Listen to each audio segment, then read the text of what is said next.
নমস্কাৰ ইতিমধ্যে মই আছোঁ তিনিচুকীয়া জিলাৰ বৰজান গাঁৱত দেখিবলৈ পাইছোঁ কৰম পৰম উদযাপন কৰিছে তাতে উপস্থিত হৈছোঁ আৰু ইয়াৰ উদ্যোক্তাসকলৰ লগত কথা পাতি আমি ইতিমধ্যে দেখিবলৈ পাইছোঁ আমাৰ চৰমমন্ত্ৰী ডাঙৰীয়া আহি উপস্থিত হৈছেহি তেখেতৰ লগত কথা পাতিম আৰু যিসকল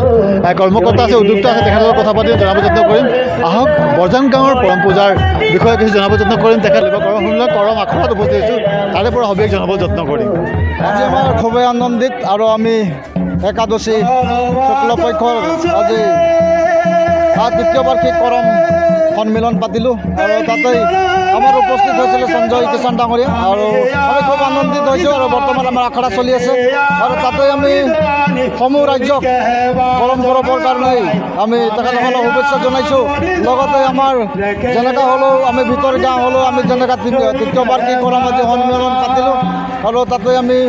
বহু ৰাইজ সমাগম হৈছে আৰু তেখেতসকলক আমি ধন্যবাদ যাচিছোঁ আৰু লগতে সমূহ যিসকল অতিথিবৃন্দ আহিছিলে তেখেতসকলকো আমি ধন্যবাদ দিছোঁ লগতে আমাৰ যিসকল ৰাইজে আমাক সহায় সহযোগ আগবঢ়ালে সমিতিক তেখেতসকলক আমি ধন্যবাদ দিছোঁ লগতে আমাৰ যুৱক চামসকলে আমাক দিনে ৰাতিয়ে এক ৰাতি কৰিও তেখেতসকলে আমাক যেনেকুৱা ধৰণৰ সহযোগ আগবঢ়ালে তেখেতসকলক আমি ধন্যবাদ দিছোঁ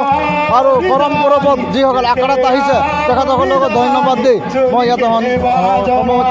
মাৰিলোঁ আমাৰ ইয়াৰ কাৰ্যসূচী ইয়াত বৰজান আৰু আমাৰ মৌখুলী ৰাইজ ইয়াত সবকে আমি ধন্যবাদ দিছোঁ ইয়াত আমাৰ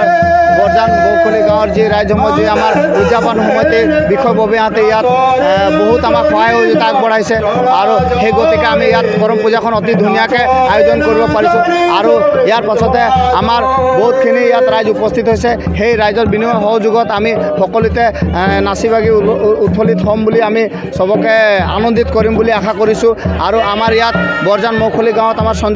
চৰম মন্ত্ৰী সঞ্জয় কিষাণ ডাঙৰীয়া ইয়াত উপস্থিত হৈছিলে তেখেতেও এটি দুটি গান গাই ধুনীয়াভাৱে আখৰাটো উদ্ঘাটন কৰিলে আৰু আমাৰ ইয়াত বৰজান মৌখুলী যি ৰাইজৰ বিষয়ববীয়া আৰু আমাৰ ইয়াত উপস্থিত থকা বৰজান ৰাইজ চবকে ধন্যবাদ দিছে ইমান হয় তৃতীয়বার এটা করম পূজা লাগে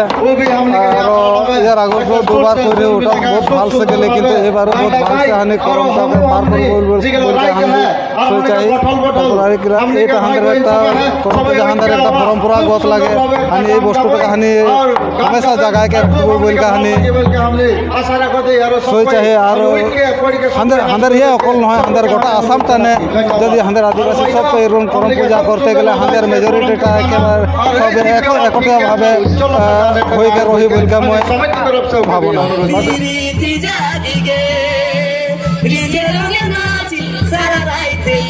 Rizero